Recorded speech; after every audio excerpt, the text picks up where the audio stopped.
પોરબંદર સહિત રાજ્યના અલગ અલગ 10 બીચ પર સ્વચ્છતા અભિયાન હાથ ધરાયું હતું, જેમાં વિવિધ સ્વયંસેવકો દ્વારા અંદાજે 51,541 કિલો ઘન કચરાનો નિકાલ કરવામાં આવ્યો હતો।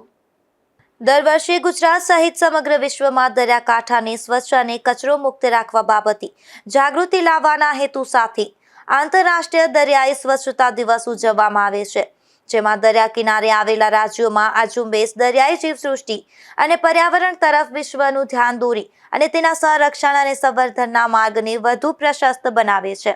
આ સ્વચ્છતા અભિયાનમાં ગુજરાતના કુલ 10 બીચમાં ડુમ્મસ, સુરત, દાંડી, દ્વારકા, બેટ દ્વારકા, વેરાવળ ચોપાટી, પોરબંદર ચોપાટી, રાવલપીર માંડવી, શિવરાજપુર, ઉમરગામ અને કોડિયાક ભાવનગરનો સમાવેશ થાય છે।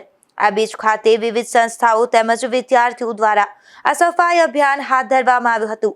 આ સફાઈ અભિયાન થકી તમામ 10 બીચ પરથી કુલ 51,541 કિલો ઘન કચરો એકત્રિત કરી તેનો વૈજ્ઞાનિક ઢબે યોગ્ય નિકાલ કરવામાં આવ્યો હતો। અશોક થાનકી, ગુજરાત ન્યૂઝ, પોરબંદર।